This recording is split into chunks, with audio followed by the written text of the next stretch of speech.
Isra Mi'raj yang kita lakukan hari ini. Mungkin masih banyak bertanya-tanya, ini kan sudah bulan Sa'ban, Pak Ustaz. Isra Mi'raj itu bulan Rajab, Pak Ustaz. Di mana hukumnya ini? Lakukan hal yang sudah lewat dari bulan terjadinya, tidak ada masalah, Pak. Biar juga nanti sudah Ramadan mau Isra Mi'raj, tidak ada larang. Iya, tidak apa-apa. Karena ini acara seperti ini, Pak. Ini bukan ibadah mahdoh. Ini bukan ibadah yang sudah ada aturan khusus dan tidak boleh lagi dirubah aturannya. Tidak ada. Makanya kalau ada yang bilang peringatan yang dilakukan umat Islam, Isra Mi'raj, Maulid itu bid'ah, itu salah paham. Yang tidak tahu di mana posisinya bid'ah. Bid'ah itu ada pada ibadah mahdoh. Ibadah mahdoh yang sudah ditentukan semua aturannya. Kapan kau tambah aturan yang sudah ada, itulah bid'ah. Kalau aturan umum kau mau rubah-rubah, silahkan. Tidak ada aturan khusus, ya kan? Seandainya contoh, sudah Allah dan Rasul tetapkan ke masjid harus pakai motor. Kalau sudah ditetapkan ke masjid harus pakai motor, maka yang pakai mobil pasti bid'ah. Karena sudah ada ketetapan harus pakai motor. Tapi kan tidak ada ketetapan, karena itu di luar daripada rukun syaratnya, maka mau pakai motor, mau pakai mobil, mau pakai pesawat ke masjid, tidak ada urusan bid'ah. Yang penting mudahkan ibadah itu boleh. Maka seperti ini, Pak. Jadi biar bulan Sa'ban tidak ada masalah, karena ini bukan ibadah mahdoh. Yang salah itu, Pak, kalau sholat sebelum waktunya. Iya, Pak. Tadi saya tertarik dengan Bapak ini ya. Jangan sampai gara-gara main tenis, Pak, sholat asarnya 2:30, Pak. Aduh, ini mau cepat-cepat masuk surga, akhirnya nggak sampai-sampai, Pak. Yang saya khawatirkan itu loh, banyak yang begitu. Mau pergi ngantar pengantin, katanya nanti berangkatnya asar. Dia sholat asar sebelum asar loh. Karena takut nanti pas sholat asar pergi orang. Ya Allah, gimana ceritanya orang sholat bukan pada waktunya? Sementara kita disuruh diperintahkan sholat itu pada waktu kitaban muajjalah, sholat pada waktunya. Jadi saya punya prinsip, Pak, lebih bagus kita lewat sedikit dari awal waktu daripada sholat sebelum waktunya. Jadi saya respon, Pak, gara-gara main tenis lambat sedikit sholat berjamaah masjidnya, itu masih masuk akal dan ditolerir, Pak. Yang tidak benar kalau sholat asar sebelum waktunya hanya gara-gara main tenis, Pak. Cuma ngerti nih, Pak? Tidak apa-apa kalau lambat sedikit. Tapi juga, misalnya kita jam 6.30 maghrib, Pak, itu awal waktu, Pak. Itu awal waktu. Maka jam 7 masih waktunya maghrib, Pak. Dan disebut di sini sholat pada waktu, walaupun ada keutamaan ketika kita sholat di awal waktu. Tapi tidak salah orang sholat maghrib nanti hampir jam 7, apalagi berjamaah juga. Yang salah tadi itu kalau sebelum asar, sholat asar, Pak. Karena sholat bukan pada waktunya. Gitu. Jadi makanya karena sholat ini sudah ditetapkan waktunya, Pak, dari jam sekian sampai jam sekian sudah pindah waktu, semua rukun wajibnya sholat sudah ditentukan, maka jangan pernah menambah apalagi mengurangi, karena itu pasti bid'ah, Pak.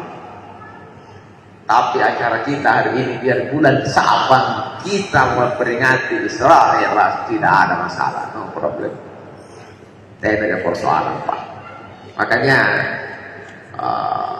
ada yang bertanya, Ustaz, bolehkah peringatan Isra Mi'raj itu disebut perayaan Isra Mi'raj? Saya bilang jangan. Dari sebuah kata saja sudah lahir hukum. Makanya hati-hati dalam berkata, Pak. Kenapa sebuah ijab kabul atau kesepakatan itu dihukumi dari ucapan? Karena ucapan itu yang melahirkan hukum. Kalau disebut peringatan, maka jelas umum, Pak. Tidak ada aturan. Tapi kalau sudah perayaan, hati-hati loh. Dalam Islam jangan bimbing hari raya selain yang sudah ditentukan. Ya kan? Kita sudah tahu hari raya kita yang besar cuma 2 ya. Idul Fitri, Idul Adha. Dan hari raya kita setiap sepekan itu hari Jumat. Jangan bikin hari raya hari Jumat, Pak, di hari Senin tidak boleh. Salah bentuk.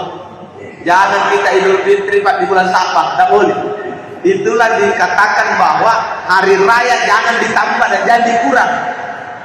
Tapi kalau peringatan Pak, mau kapanpun namanya mau mengingat, biar nanti setelah Zulhijjah kita mau ingat Isra Mi'raj, siapa lah, kita cuma mau ingat kok peringatan. Mau ingat-ingat pernah terjadi Isra Mi'raj. Jangan sampai setelah Rajab sudah tidak bisa didakwakan Isra Mi'raj dan dibilang bukan di waktu. Sampai kapanpun bisa didakwakan untuk mengingatkan. Dari peringatan itu bebas Pak, mau kapan saja ada waktu, tidak ada masalah. Apalagi kalau Bapak mau lagi besok peringatan lagi di sini, silakan undang lagi saya Pak. Minggu depan mau undang saya lagi Pak. Tidak ada larangan mau 3 kali berapa kali peringatan, terserah semampu kita Pak. Tidak peringatan pun tidak berdosa Pak, karena ini bukan ibadah wanita. Ini yang harus dipahami supaya dalam memberikan hukum itu jelas. Jangan cuma baca dalil, baca hadis. Oh ini bid'ah, kau tahu tidak tempat di mana? Saya nggak terlalu pintar Pak, cuma saya sedikit paham. Itu saja. Karena pintar itu belum cukup Pak, harus paham. Banyak orang hafal dalil tidak paham. Saya kurang paham hafal dalil, tapi saya paham dengan dalil. Itulah perbedaannya orang yang pintar dan orang yang paham. Masih belum mengerti? Mengerti ya? Nah, makanya jamaah yang selalu dirahmati dan dimuliakan Allah, peringatan Isra Mi'raj kenapa menjadi sesuatu yang sampai hari ini masih diperingati Pak?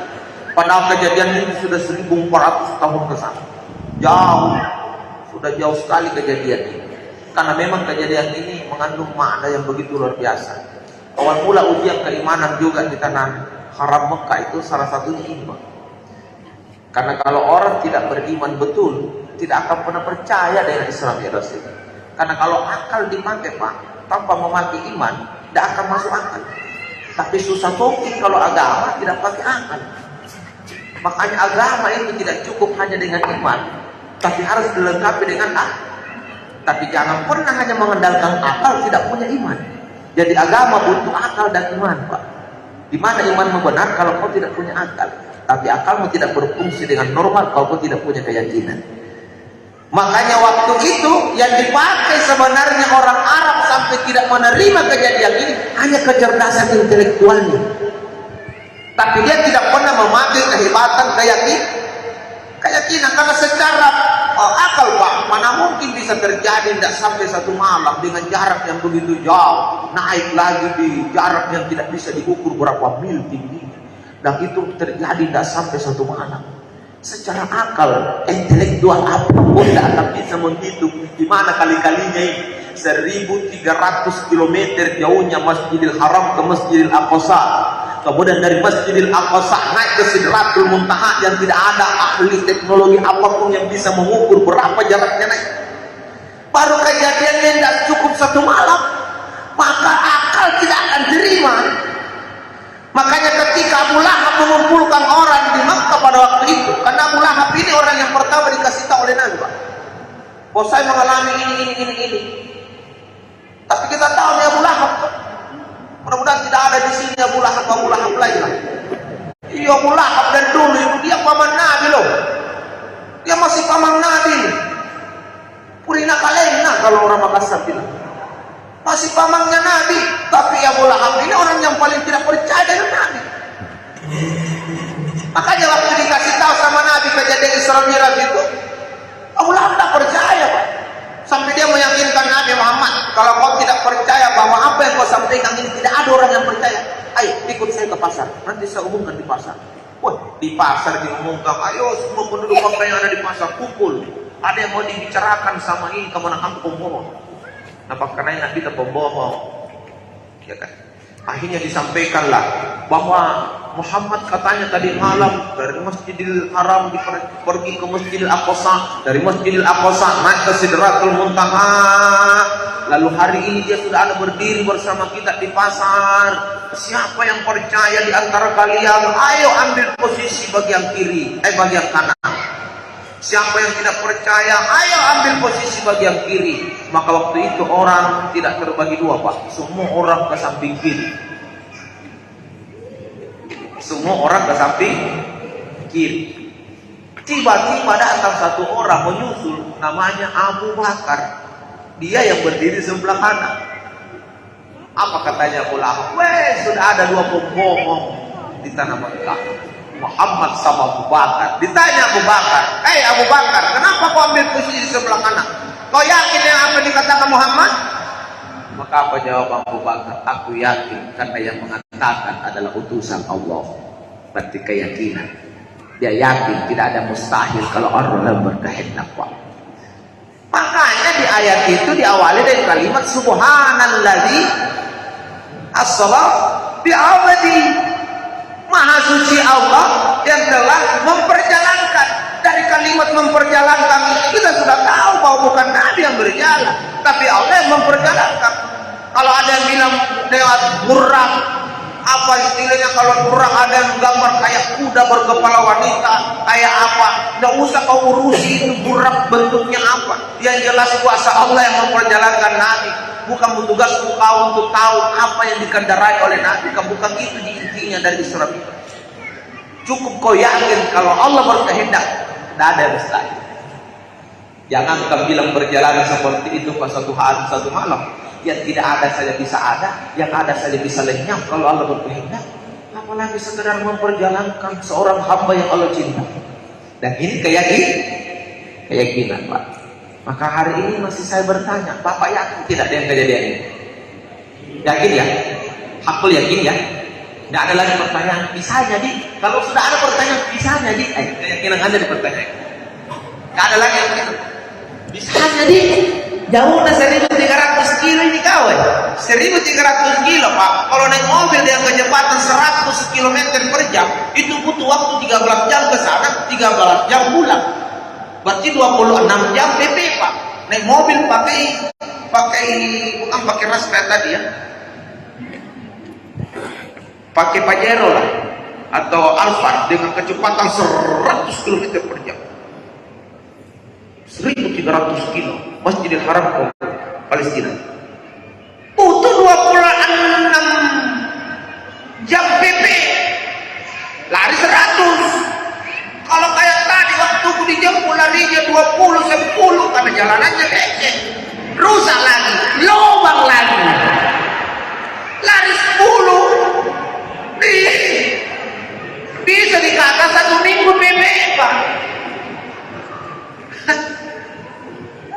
Baru ini Palestina ini di Bujur, belum dari Palestina naik ke Sidratul Muntaha. Jadi kalau orang setengah yakin, dia pasti bertanya, bisa jadi. Tapi orang yang hakul yakin jangan bertanya seperti itu. Bilang bisa jadi. Pokoknya kita sudah yakin bahwa kalau Allah berkehendak, dan ada yang tidak. Apalagi yang menyampaikan dan yang mengalami adalah Rasulullah. Makanya kita boleh bertanya Pak, tapi jangan tuh sembarang mau dipertanyakan, karena jangan sampai gara-gara bertanya keimanan kita diragukan. Understand? Jamaah. Oh jamaah. Lanjut. Nah, setelah kita yakin bahwa Isra Mi'raj ini betul terjadi, dan ini karena kuasa Allah Subhanahu wa taala. Sedikit kita ulas apa ya sih yang terjadi di Isra Mi'raj itu sebelum kita sampaikan sedikit juga apa hasil dari Isra Mi'raj. Jadi Nabi di tahun terjadinya Isra Mi'raj itu mengalami kegalauan Pak. Maaf ya, saya seumur-umur ceramah jarang bagi mimbar Pak. Jadi saya kayak itu orang yang mau salah tingkah bagi mimbar. Saya biasanya orang yang paling lejo kalau ceramah, jalan goyang, tapi tidak joget juga sih. Bukan juga di luar. Saya selalunya mau kan jalan santai. Kalau ini kayak itu khotbah. Gitulah. Kalau sambutan cocok memang. Gitu. Tapi saya kasih yang panitianya sudah siap ini Pak. Jangan sampai dibilang tidak dihargai. Isra Mi'raj ini pasti ada sesuatu yang terjadi di dalamnya. Dan ternyata salah satu alasan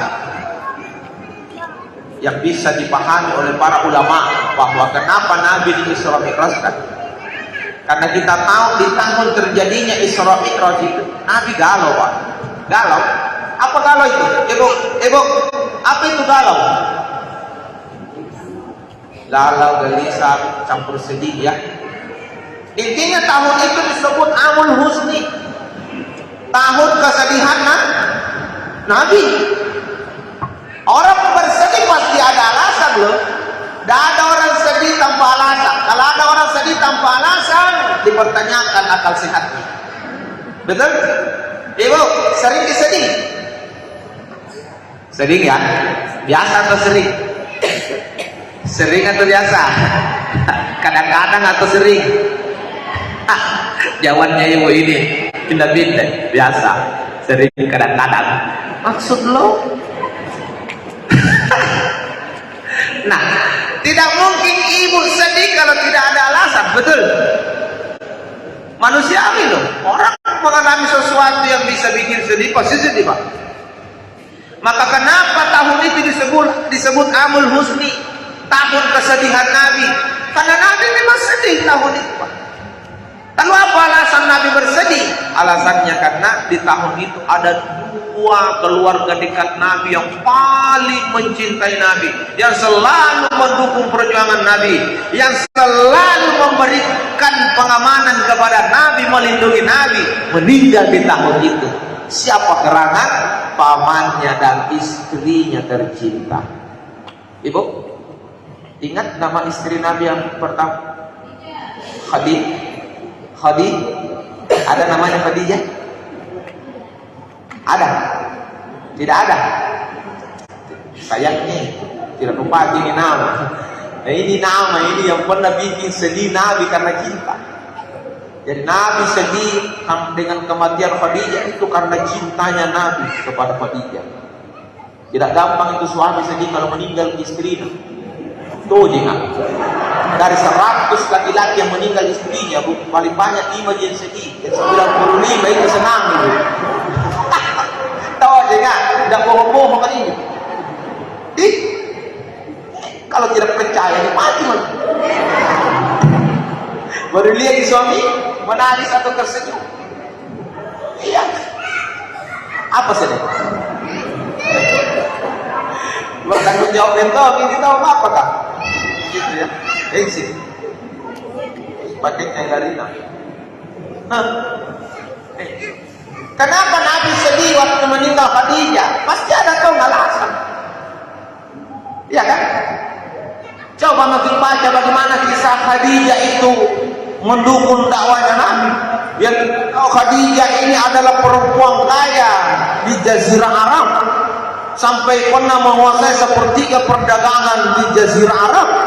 Kaya raya, janda yang kaya, banyak harta, tapi setelah mendukung dakwahnya Nabi, dia sampai miskin membiayai perjuangan Nabi tanpa pernah mengeluh. Itu Khadijah, habis hartanya untuk dipakai suaminya berjuang, tidak pernah mengeluh. Sekarang gimana perempuan Pak? Khadijah sekarang gimana? Habis harta suami, banyak mengeluh lagi. Aduh, habis harta mengeluh pula. Ini masalah ini. Kalau Khadijah dulu habis hartanya untuk dipakai suaminya memperjuangkan agama, tidak pernah ngeluh. Sekarang terbalik, sudah habisin harta ngeluh pula. Aduh, gimana mau seperti Khadijah menangis suami mengeluh mati? Justru banyak suami yang senang. Ya Allah ya Karim. Baru gini ATM-ku.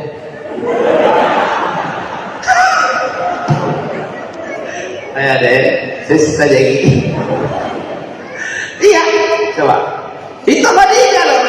Jadi kalau disebut itu Amul Husni, tahun kesedihan Nabi, wajar. Perempuan terbaik di sisi baginda Rasul meninggal di tahun itu.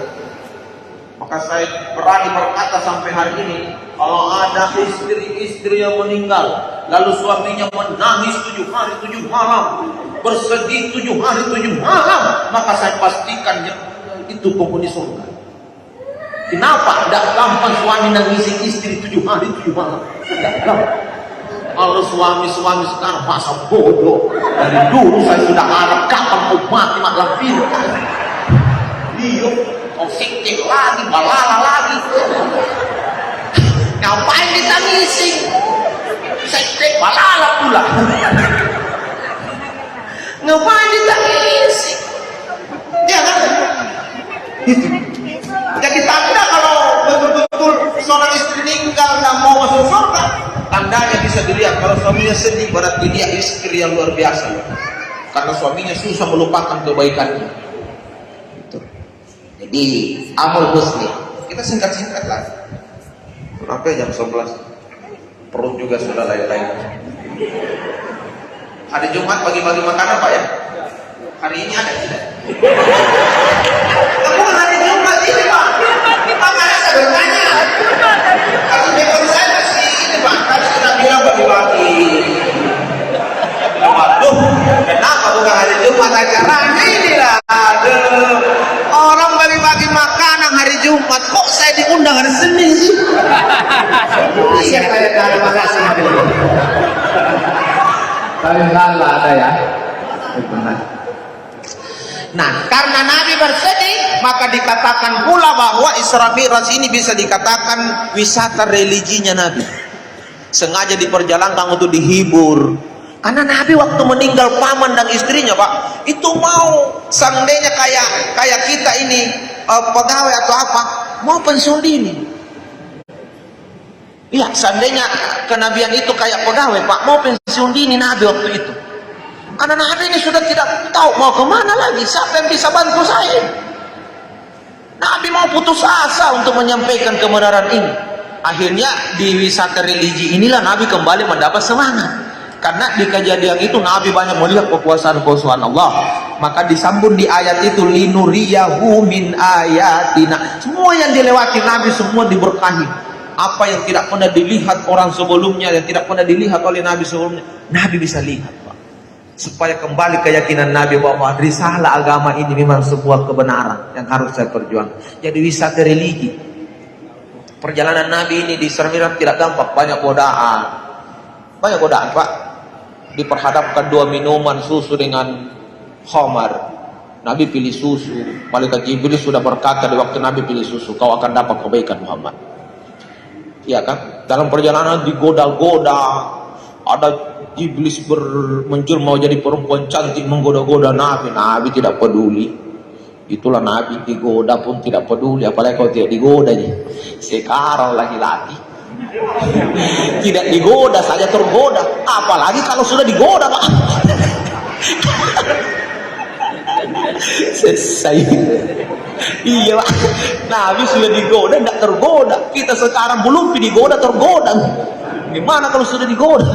Gitu. Nah, akhirnya Nabi lolos dengan tes-tes semua itu, maka mulailah diangkat naik. Ketika diangkat naik, Allah mempertemukan Nabi dengan nabi-nabi sebelumnya lah, yang punya kisah-kisah yang luar biasa. Di langit pertama Nabi bertemu dengan Nabi Adam. Bla bla bla bla, diskusi bincang-bincang dengan Nabi Adam. Akhirnya Nabi Adam memberikan doa, semoga kau dapat kemudahan dalam semua urusan Muhammad. Setelah didoakan oleh Nabi Adam, maka Nabi pun naik di langit kedua bertemu dengan Nabi Isa dan Nabi Yahya. Bla bla bla, bincang-bincang, didoakan pula sama Nabi Isa dan Nabi Yahya, semoga kau dapat kebaikan Muhammad. Seterusnya naik ke langit ketiga bertemu dengan Nabi Yusuf, naik di langit keempat bertemu dengan Nabi Idris, naik di langit kelima bertemu dengan Nabi Harun, naik di langit yang keenam bertemu dengan Nabi Musa, dan di langit ketujuh bertemu dengan Nabi Ibrahim. Dan semua Nabi ini mendoakan agar Nabi Muhammad dapat kebaikan. Coba, setelah bertemu dengan nabi-nabi itu, Rasul semakin yakin, ternyata sebelumku banyak nabi yang juga banyak masalah, menghadapi tantangan. Gimana Nabi Adam menghadapi tantangan percintaannya yang dikeluarkan dari surga dan berpisah dengan istrinya, tahun-tahun tidak ketemu, itu tantangan. Makanya dengan banyaknya bertemu dengan nabi-nabi itu, ada 8 nabi ya, maka Nabi Rasul SAW ini semakin semangat. Luar biasa ini risalah. Nah, Nabi ingin melihat lagi tanda-tanda kekuasaan dan lain-lain. Jibril, ada yang bisa saya lihat sebelum saya berjumpa dengan Allah? Jibril bilang, oke, kau bisa saya bawa jalan-jalan Muhammad. Dibawalah jalan-jalan ke surga dan neraka, Pak. Jadi kalau Nabi bicara tentang surga, Pak, harus yakin karena sudah pernah melihat surga. Kalau saya yang bicara surga, Pak, harus tahu yakin karena yang saya sampaikan apa yang pernah dilihat oleh Nabi. Mengerti gitu bahasaku? Jangan sampai ada bilang kayak tong ini apa pernah Tommy pergi di neraka, katong pergi di surga. Enggak, Pak. Kan sekali lagi saya ulangi, kalau Nabi mengatakan seperti inilah surga, seperti ini neraka, harus yakin karena Nabi sudah pernah melihat. Maka kalau saya pun mengatakan seperti ini surga, seperti ini neraka, Bapak juga harus yakin karena yang saya sampaikan apa yang disampaikan Nabi. Jadi kalau Bapak tidak yakin dengan saya, Bapak tidak yakin dengan Nabi. Gitu ya? Ngerti? Ah, gitu. Makanya apa yang diperlihatkan kepada baginda Rasul? Nabi diantar dulu ke neraka, Pak. Neraka dulu. Sampai di neraka, kita tahu penjaga pintu neraka itu malaikat Malik.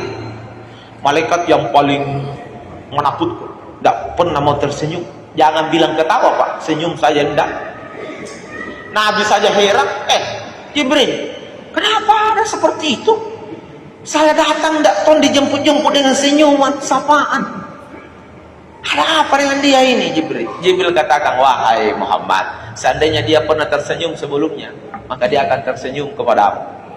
Tapi ini malaikat satu ini tidak pernah tersenyum sebelumnya, tidak akan pernah tersenyum sampai kapanpun. Maka Nabi semakin penasaran, apa yang dia jaga ini sampai yang jaga saja ini menakutkan begini. Apa yang di dalamnya itu? Nah, yang jaga pintunya saja tidak mau tersenyum. Diperlihatkanlah Nabi sedikit tentang neraka, Pak. Luar biasa. Diperlihatkan neraka, Masya Allah. Api yang menyala-nyala, lalu baginda Rasul diberikan gambaran dalam neraka itu ada orang yang diberikan daging segar dan daging busuk, lalu kemudian dia makan yang daging busuk itu, yang dia tinggalkan ini daging segar. Sampai Nabi penasaran, Jibril, kenapa ada orang seperti itu masuk neraka, makan daging busuk, tinggalkan daging segar? Apa katanya Jibril? Muhammad, itulah nanti umatmu Muhammad yang punya istri yang sudah sah di rumah, dia rental lagi istri-istri di luar yang tidak sah. Waduh, hati-hati kok, jangan suka rental-rental lagi, bos. Ini hati-hati. Betul lah ini kau. Kalau tidak percaya gini, mati mati. Lagi lihat di neraka.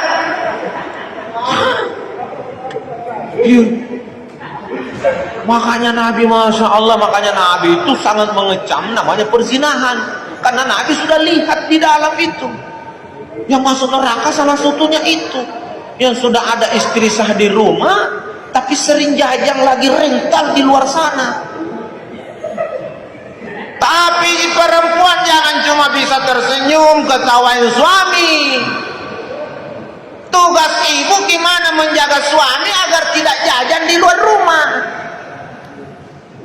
Karena tidak baik tuh jadi masuk surga ibu tanpa suami. Cita-cita kita masuk ke surga bersama suami. Jadi kalau suami melakukan kesalahan, ibu harus tampil berperan. Gimana sih suamiku supaya belok dari neraka masuk surga?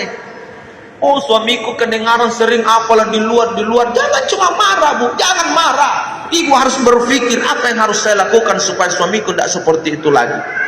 Makanya kenapa Nabi sering menyampaikan soal bagaimana perempuan di rumah harus cantik, bersolek, harum dan seterusnya. Karena untuk menjaga supaya suamimu tidak makan daging busuk di luar rumah. Understand? Mengerti gitu? Iya. Adam bilang begini, oh Aslawang, iya, saya dengar gosip Pak Ustaz. Gosip apa, Bu? Katanya suami saya pacaran lagi dengan anak SMA. Saya bilang, oh bukan masalah, Bu. Gampang sekali solusinya, Bu. Ustaz gampang apa? Saya sudah sakit hatiku ini. Suamiku mau diambil anak SMA. Saya bilang, tidak usah sakit hati, Bu.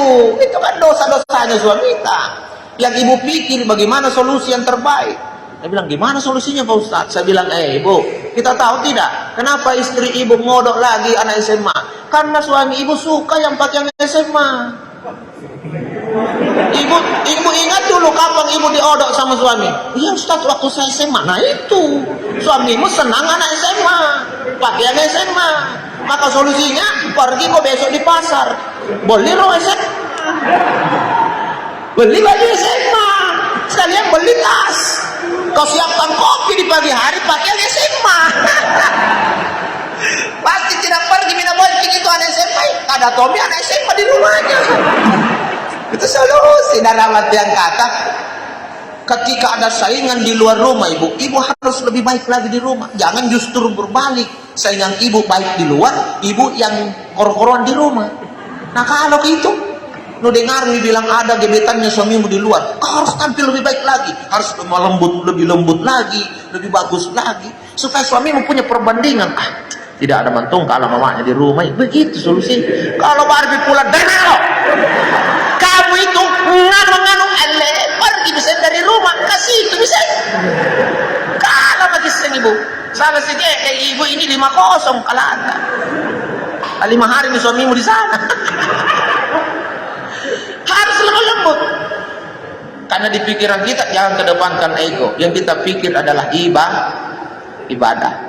Mendampingi suami dengan hati yang penuh kelembutan, ibu, ya kan? Maka itu bagian daripada ibadahnya seorang istri. Kita mengerti nih, ibu? Tapi suami jangan tombol kok istrimu sudah baik-baik di rumah kau mentut tali-tali. Jangan, gitu. Sudah waktu nih kapan ini? Panjang dulu cara main. Allah, sudah jam 11 nih. Jamaah. Skat nih sampai di sini pembahasan itu. Nanti kalau ada waktu baru kita lanjutkan pembahasan yang tadi tentang gimana harusnya istri ini menjaga suaminya. Kemudian kita lanjut. Nabi pungkus Sidratul Muntaha. Sidratul Muntaha itu banyak yang menjelaskan. Kita baca-baca sajalah di referensi-referensi yang ada bahwa Sidratul Muntaha itu kayak pohon yang besar, yang teduh, yang luar biasa. Maka Nabi di situ, di bawah pohon itulah, di Sidratul Muntaha, kita sampai naik di tempatnya di arasnya Allah. Di Sidratul Muntaha itu, disitulah Nabi dialog dengan Allah, dan akhirnya pun hasil dialog itu adalah sholat 50 waktu, bukan sholat 50 rakaat, bukan sholat 50 waktu, sholat 50 waktu sehari semalam. Nabi terima dong. Karena dikatakan bahwa sholat ini kuncinya surga, dan Nabi sangat berharap umatnya masuk surga dan tidak masuk neraka. Karena Nabi sudah saksikan gimana surga, gimana neraka. Di dalam surga Nabi melihat ada orang yang menanam 1 biji, 2 biji, 3 biji. Arti yang kata apa? Orang menanam dalam surga itu, tanam seketika itu, tumbuh seketika itu, berbuah seketika itu, dan akhirnya panennya pun tidak pernah lagi berakhir. Terus panen. Satu kali nanam, panen terus menerus. Itu sampai Nabi bilang, kalau masuk umatku nanti semua di surga ini tidak akan pernah habis nikmat. Satu kali berbuat, panen terus nikmatnya. Makanya Nabi senang ketika dikasih sholat 50 kali 50 kali sehari semalam, Pak. Karena Nabi bilang inilah kuncinya surga itu. Tapi seketika turun, Nabi Ibrahim cuma bilang, kau beruntung Muhammad, apa kuncinya surga. Nabi Musa ingatkan di langit ke-6, Muhammad, apa yang kau dapat? Saya dapat ini perintah sholat untuk umatku 50 kali sehari semalam. Wih, banyak kali itu Muhammad. Umatmu nanti kecil, kutu lagi. Kau nanti umatmu kecil, kutu pun tidak mampu. Jadi gimana? Nabi Musa, kau naiklah, minta dikurangi. Naik lagi kurang 5, naik lagi kurang 5, sampai tinggal 5. Sampai tinggal 5, Pak. Masih disuruh sama Nabi Musa, Muhammad, kau harus yakin Muhammad, ya 5 ini saja pasti berat nanti sama umat. Karena saya tahu umatmu nanti kecil-kecil Muhammad, kutu pula. Jadi kau kembalilah, minta lagi dikurangi. Tapi Nabi takut, karena pengalaman sebelumnya dikurangi 5, ini tinggal 5. Kalau naik dikurangi 5, hilang kuncinya surga. Nabi katakan, tidak apa-apa, ini 5 sudah saya yakin, ini 5 saja. Dibawa dan 5 ini terbukti betul sampai sekarang cuma 5 waktu sehari semalam, Pak. Masih banyak orang tidak mampu. Tapi bukan orang di sini. Orang di sini saking cepatnya lagi sholatnya itu mau tembus saja. Jam 3 sudah hantam asar, Pak. Itu. Iya. 5 waktu saja ini banyak orang kutu Pak, malas luar biasa deh. Saya bilang, apa yang kau datang kalau tidak sholat kau bos? Hah? Kau kira pangkatmu itu bisa masukkan kau ke surga? Apapun pangkatmu di dunia, tidak bisa banding dengan sholat. Pangkat akan kau tinggal, sementara sholat akan kau bawa. Mana yang kau lebih pentingkan, yang mau dibawa atau yang mau ditinggal Pak? Pasti yang mau dibawa. Ya kan? Harta kekayaanmu itu tidak ada apa-apanya kalau dibanding sholat, karena hartamu akan kau tinggal, sholat kau bawa.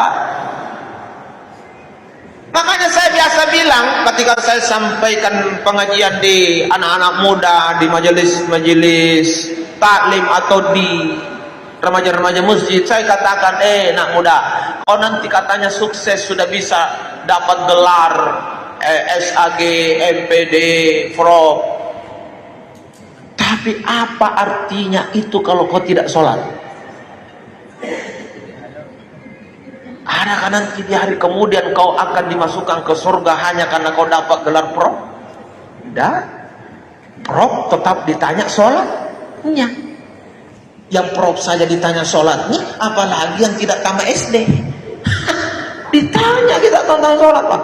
Sholat. Maka jangan main-main dengan sholat. Sampai Nabi tegaskan itu supaya kita yakin bahwa sholat ini penting Pak. Man taraka sholat, kata Nabi, siapa yang meninggalkan sholat faqad kafara jihada, maka sesungguhnya dia sudah kafir yang nyata. Ini Nabi yang sampaikan ini supaya kita semakin yakin bahwa saya tidak boleh tidak sholat karena saya muslim. Pembeda kita dengan kafir, pembeda kita dengan musyrik adalah sholat. Sholat Pak. Innal bainar rajuli wa bainas syarqi wal kufri taraka shalah. Yang membedakan kita ini muslim dengan orang musyrik dan orang kafir adalah ketika kita meninggalkan sholat. Sholat Pak, jangan main-main dengan sholat. Ibu sibuk apapun sholat. Saya berharap setelah peringatan Isra Mi'raj kita semakin giat untuk melaksanakan sholat pada waktunya. Ingat itu, sholat pada waktu, dan sebaiknya berjamaah. Katanya Pak Kepala Badan sudah disiapkan tempat berjamaah, masih banyak lagi yang bikin tempat sholat lagi di ruangannya. Apa salah orang sholat sendiri di ruangan? Tidak, mending sholat sendiri daripada tidak sholat. Tapi sebaiknya kalau bisa berjamaah. Kenapa mau sendiri? Nah, kita sudah sering pasti dengar ceramah sholat jamaah itu 27 derajat lebih tinggi daripada sendiri. Yang kedua, berjamaah itu lebih aman, lebih akurat, jauh dari kesalahan. Kalau sholat sendiri salah Ki, lupa Ki, siapa mau ingatkan Ki? Nah, saya yakin orang yang rajin sholat sendiri pernah mau salah hitung.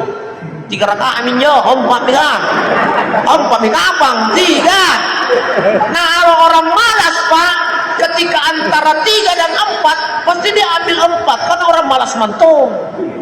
Padahal kalau bimbang antara 3 dan 4, yang kita harus ambil yang 3. Makanya harus ada sujud 2 kali sebelum salam untuk menormalkan kembali, yang kalaupun lebih mengurangi untuk cocok.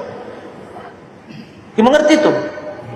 Makanya kalau tidak mau bimbang 3, 4, 3, 4 kalau zuhur berjamaah. Masa 30 orang berjamaah semua lupa? Setan ngasih kabus. Saya yakin di antara 30 jamaah belakang ada kaum yang ingat, salah ini. Pasti tidak bilang subhanallah. Nah, supaya sadar imam, oh iya salah betul. Karena imam pun kalau salah itu Pak, ada tuh jadi pikirannya. Salah kapan ini? Ku coba mami dulu berdiri. Kalau berdiri ya, tidak ada bunyi-bunyi, berarti cocok ya. Begitu imam, makanya kalau imam itu salah, rasa gitu Pak. Kalau ada iman tidak pernah merasa salah, imannya ini mungkin tidak sadar. Jadi makanya kalau imam itu merasa ada di suara subhanallah, aku bilang memang di salah turun, tapi tidak pun berucap bilang aku bilang memang salah, hati saja salah, langsung dia cari posisi yang benarnya. Kalau memang sudah lewat rakaatnya, dia akan langsung duduk untuk tahiyat gitu. Jadi itu enaknya kalau berjamaah. Makanya kenapa tidak ada kantor Pak? Yang ada di dalam kantor itu cuma kepala saja. Ada kantor Pak yang cuma kepala, tidak ada karyawan, tidak ada pegawainya. Apa mau bikin apa sendiri? Tidak enak Pak kerja di kantor, tidak ada temani sendiri. Seperti itulah berjamaah Pak, enak. Saling membantu, saling mengingatkan dan seterusnya. Maka harapan saya, bapak-bapak ayo rajin berjamaah. Kalau ibu-ibu sholatnya tidak berjamaah, tidak ada masalah, tidak ada tuntutan. Ibu mau berjamaah silakan, tidak berjamaah itu pun lebih baik. Karena sudah dikatakan bahwa sholat yang terbaik bagi perempuan adalah sholat di rumahnya, dan yang paling terbaik adalah sholat dalam kamarnya. Maka kalau ada bapak-bapak yang berjenggot, bapak-bapak yang berkumis, selalu sholat dalam kamarnya, maka dia bapak-bapak yang salah kostum. Harusnya pakai kudung kok. Gimana ini bahasa kok? Iya, sholat yang baik bagi perempuan di rumah, sholat yang terbaik itu di dalam kamar. Maka kalau bapak-bapak yang kumis sholat dalam kamar, ini bapak-bapak salah kostum. Harusnya bapak pakai kudung. Gitu. Itu ya. Jadi mudah-mudahan semangat kita untuk melaksanakan ibadah sholat sebagai hadiah oleh-oleh dari Isra Mi'raj ini semakin meningkat, semakin kita perhatikan waktu-waktu sholat, dan yang paling saya harap mudah-mudahan ke suatu saat saya bisa kembali lagi ke sini. Hah? Kenapa gitu?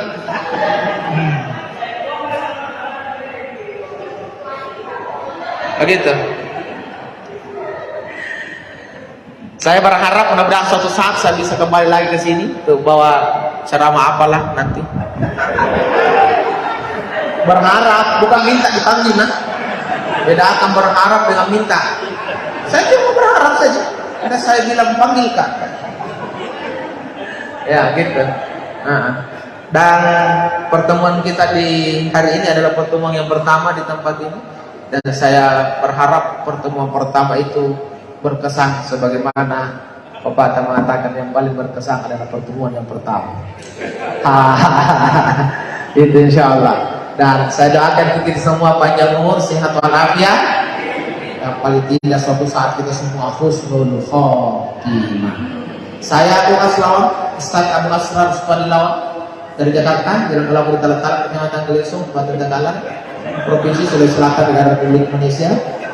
Ikuti saya di channel YouTube Bu Aslawan. Yang tahu bahasa Makassar silahkan ikuti, karena isi ceramah saya sebenarnya Makassar ya. Baru kali ini saya ceramah hampir full bahasa Indonesia, karena saya tadi bertanya yang hadir ini siapa-siapa, bilang ada dari Jawa, ada dari Bugis. Padahal saya bicara Makassar asli Pak. Sampai saya dikasih julukan itu, sampai saya dikasih julukan itu Ustadz andalannya Makassar, karena bukan berarti saya paling hebat di Makassar Pak. Tapi kenapa saya disebut Ustadz andalannya Makassar? Karena saya memang penceramah yang selalu pakai bahasa Makassar. Ya. Dan saya ini penceramah Makassar yang tidak pernah meninggalkan wilayah Makassar. Ya, itulah. Artinya rute ceramah saya itu cuma di daerah-daerah yang ada memang orang Makassarnya. Makanya sampai Bulukumba pada bangkit saya. Bulukumba pada bangkit saya juga. Kalau di situ di luar itu saya tolak. Karena saya adalah di Makassar. Kenapa harus ceramah di Kalimantan? Kenapa harus ceramah di Papua? Nah saya adalah di Makassar. Ya di Makassar saja. Makanya kemarin ada beberapa provinsi dan beberapa kota kerukunan keluarga Makassar mengundang saya untuk keliling roadshow. Saya bilang jangan nih, saya di sini di Makassar. Dia bilang kita di sini yang Makassar kan. Tapi saya bilang kan di situ bukan lagi kota Makassar. Saya mau di sini Sulawesi Selatan. Tapi tidak tahu ke depan yang satu kita berhasil menggoda saya. Dan kita tahu itu walaupun ceramah sudah keluar daerah Pak, luar biasa. Kita tahu tahu apanya yang luar biasa. Gitu, tapi saya masih istiqomah sampai hari ini sini tahu. Sampai hari ini. Itulah saya. Mudah-mudahan ke depan hubungan kita lebih baik lagi. 081 yang ketik salah 082 148 Jenderal 482. Mau kita nomor ke mana Pak? Ada masalah kasih lihat saja. Ini nomor kenal, insyaallah kita banyak kenal. Kecuali fans saya 082 148 Jenderal 482. Ambil nomor itu Pak. Tidak rugi ambil. Saya juga beruntung kalau kayak gitu. Bah, jujur kak. Gitu. Saya mau mundur diri. Wabillahi taufiq wal hidayah. Assalamualaikum warahmatullahi wabarakatuh. Mohon izin Bapak Ustaz. Mohon izin Bapak. Mohon izin untuk tetap menyebar. Kami mohon kesediaan Bapak untuk membaca doa pada kesempatan ini. Terima kasih. BPP Silakan. KPTK dihadiri oleh PT Kemdikbud Jadi dua Ristek tugas tadi. yang ada Tugas indap di Pak Kepala dan dua tugas. ala BPP PT KPTK kemudian kepala balai Ya di akhir acara ayo kita tundukkan hak kepala pikiran balai seraya bermunajat kepada Allah Subhanahu wa pejabat taala ini yang hadir dan memohon mudah-mudahan permohonan kita hari ini Dari dijawab oleh kasih Allah ini, Subhanahu wa taala. saya ucapkan Kita selamat awali menikmati dengan membaca semoga kiranya Al-Quran. Auzubillahi minasyaitonirrajim. apa yang Bismillahirrahmanirrahim. disampaikan oleh Ustaz bisa berkenan di hati kita masing-masing dan insya Allah bisa menjadi pelajaran berharga bagi kita untuk tetap memelihara sholat kita. Isra Mi'raj adalah sebuah momen peringatan untuk bisa menjaga kualitas sholat kita sebaik-baiknya. Dari BPBNP KPT yang kita ucapkan selamat menikmati sajian ini. Terima kasih. Assalamualaikum warahmatullahi wabarakatuh.